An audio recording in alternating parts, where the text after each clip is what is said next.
Vesinikupommi plahvatus tõi seletamatud tervisehädad.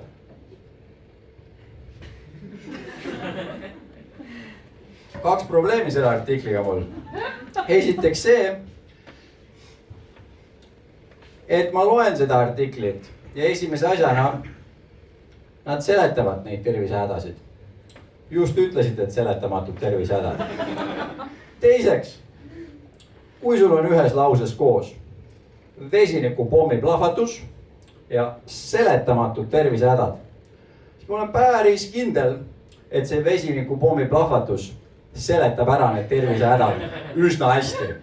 Ei ole nagu niimoodi, et sa loed artiklit, et Eesti suurem metsatulekahju jättis maha seletamatu tuhahunniku. Või pärast metsikut paarikaklust mehe näol seletamatud sinikad. Kust need küll sinna võisid saada, keegi ei oska seletada. Või kujutad ette, kui sa oled nagu vesinikupommi plahvatusest just pääsenud ja lähed arsti juurde ja ütled, et mingi ma olen just vesinikupommi plahvatus ja ei, see vesinikupommi plahvatus ei seleta neid.